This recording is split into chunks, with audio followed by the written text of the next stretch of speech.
Welcome to Mystery Chronicles, where we dive deep into some of the most intriguing and mysterious stories from around the world. Please like, comment, and subscribe.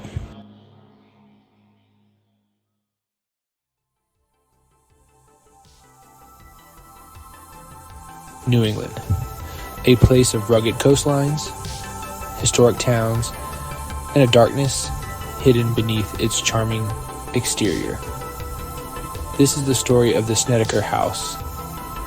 Nestled in Southington, Connecticut, stands a house, unassuming at first glance, but behind its walls lies a history steeped in unimaginable horror. A history that would forever brand the house as a hotbed of paranormal activity. Prepare yourself as we delve into the depths of this chilling tale.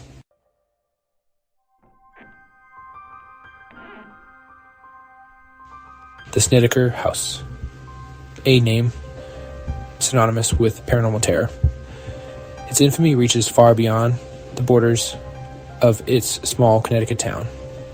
It has seeped into the darkest corners of paranormal lore, captivating investigators and enthusiasts alike.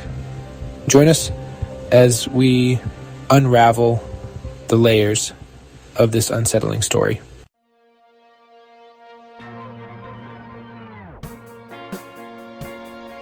The Snedeker House stands on a quiet street, a seemingly ordinary house, but beneath its facade lies a dark and troubled past.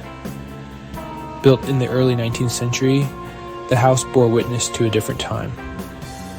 Local rumors whispered of the house's first inhabitants, a family torn apart by tragedy and loss, and whispers of a grieving mother driven to madness by the death of her children.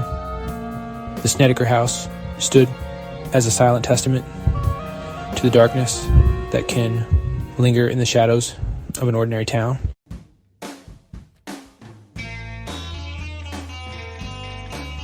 The year was 1984. The Snedeker family, seeking a fresh start, arrived in Southington, Connecticut. Carmen and Alan Snedeker, along with their 4 children, were unaware of the darkness that awaited them. They were drawn to the house on Meriden Avenue by its spacious interior and its proximity to the hospital where their son, Philip, was undergoing cancer treatment. The house seemed perfect, a place where they could rebuild their lives and support their ailing son. But the house had other plans. As the days turned into weeks, the Snedekers began to experience strange and unsettling occurrences.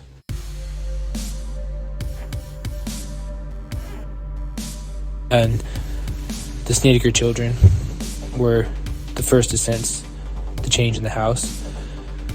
Toys moved on their own, as if guided by unseen hands.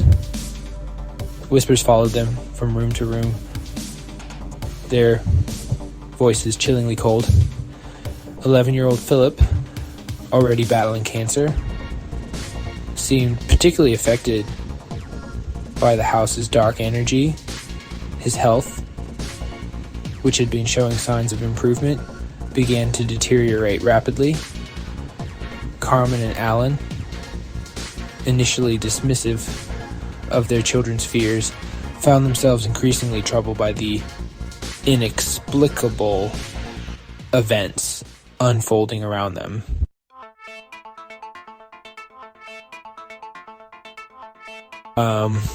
Days grew colder. The Snedekers' initial excitement about their new home turned to icy dread.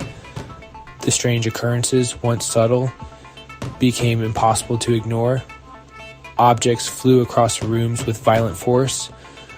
Furniture overturned as if possessed by an unseen rage. Carmen, a devout Catholic, placed crucifixes and religious icons throughout the house. hoping to ward off the evil she felt encroaching upon their lives. But the malevolent forces within the Snedeker House were not easily deterred. Each night brought new horrors. Cold spots settled over the children's beds, draining the warmth from their small bodies. The once ordinary house had transformed into something menacing. Its true nature get revealed.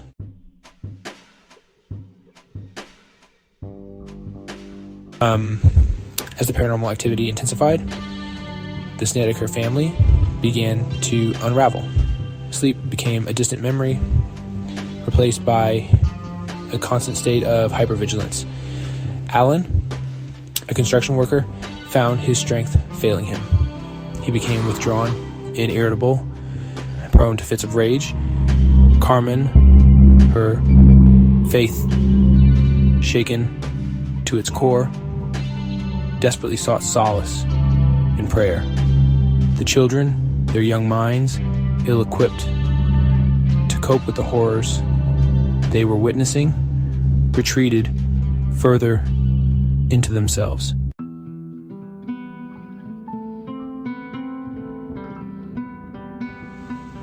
The Snedeker House, once filled with the promise of a new beginning, had become a breeding ground for their darkest fears. The line between reality and nightmare blurred beyond recognition. One particularly harrowing night, Carmen witnessed something that would forever etch itself into her memory. As she lay in bed, unable to sleep, she saw a shadowy figure emerge from the closet. It stood at the foot of her bed, its eyes glowing with an unnatural light. Carmen screamed, her voice raw with terror. But the entity continued its advance. Alan, awakened by his wife's screams, rushed to her aid, but the figure was gone, vanished as quickly as it had appeared.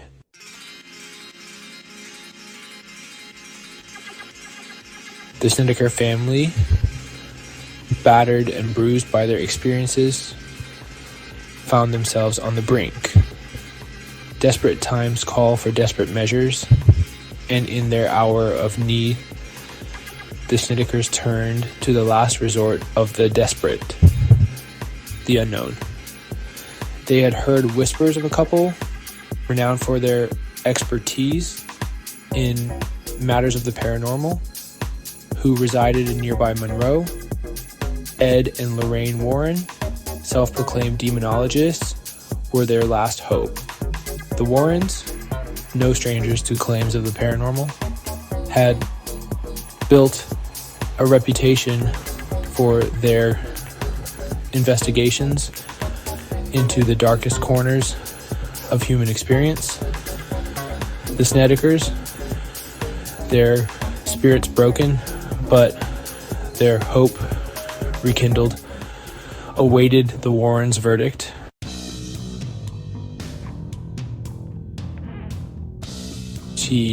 Ed Warren, a burly man with a no-nonsense demeanor, and Lorraine, his wife, a petite woman with an uncanny sensitivity to the spirit world, stepped into the Snedeker house.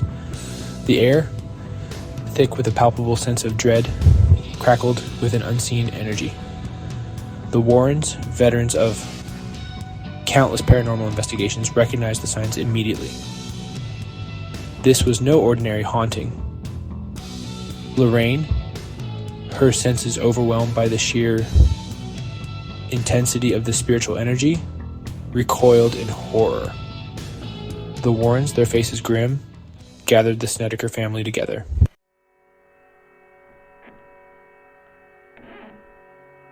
The Warrens, their voices grave, explained to the terrified family that the demonic entities feeding off their fear and despair were not mere figments of their imagination. They were real, they were powerful, and they would stop at nothing to claim their souls. Ed, his voice booming with authority, declared that the only way to combat such evil was through the power of faith. Lorraine, her voice trembling with emotion, led the family in prayer, her words a beacon of hope in the suffocating darkness. The Warrens, armed with their faith and their knowledge of the demonic, prepared to confront the entities head-on.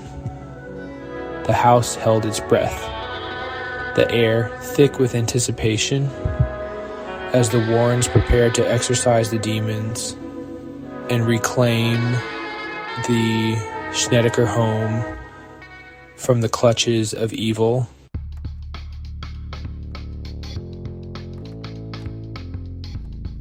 Section 1. Whispers become headlines. News travels fast in small towns. The Snedeker case, whispered behind cupped hands, soon exploded into public consciousness. Local newspapers splashed the Warrens' involvement and claims of demonic possession across their front pages. Reporters descended upon Southington, turning the Snedeker House into a macabre tourist attraction. The family, thrust into the spotlight, faced both fascination and skepticism. Their lives, once private, were now public property. Their story, a source of endless debate.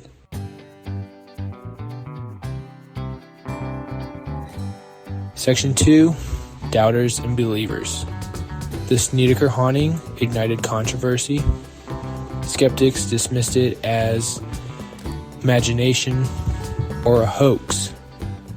Believers saw it as proof of the supernatural. The debate raged on, fueled by media and books. The Snedeker House became a battleground for belief and reason.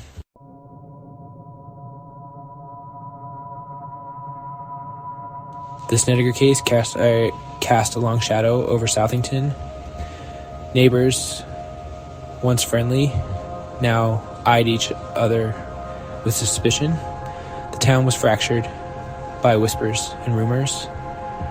Residents saw darkness lurking around every corner. Strange occurrences were reported, amplified by the media frenzy. The town felt vulnerable, exposed to unseen forces. Others dismissed the affair as a fabrication. They resented the media and paranormal enthusiasts. The Snedeker case revealed hidden fears and beliefs. The debate deepened divisions, leaving a legacy of unease. The Snedeker House stood as a testament to the enduring power of belief and the allure of the unknown.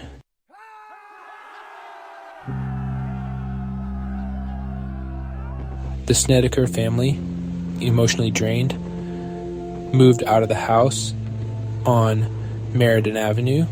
Their dreams of a peaceful life shattered, their relationships strained.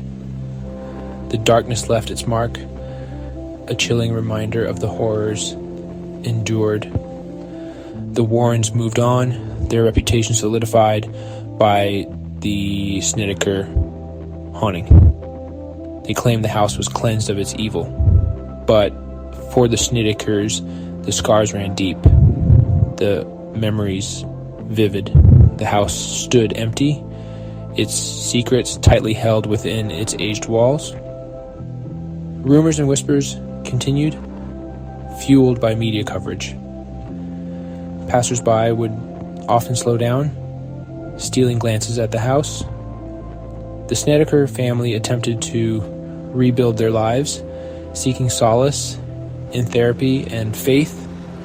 The house on Meriden Avenue remained a haunting presence, a chilling reminder of the fragility of sanity.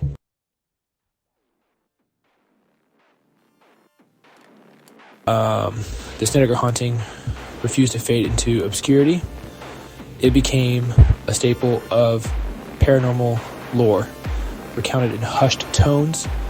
Books were written, documentaries filmed, each adding layers to the tale.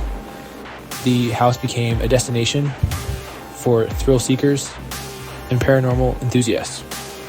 Drawn to its sinister reputation, hoping to catch a glimpse of the unexplainable.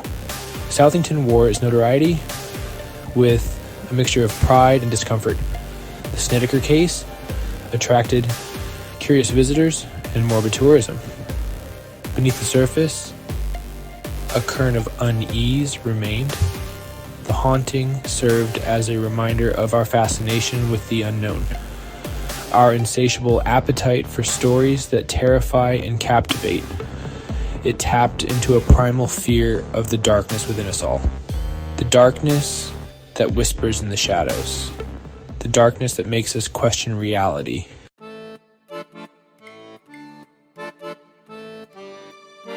The Snedeker House still stands on Meriden Avenue in Southington, Connecticut. Its once bright paint has faded, the passage of time etched into its weathered exterior.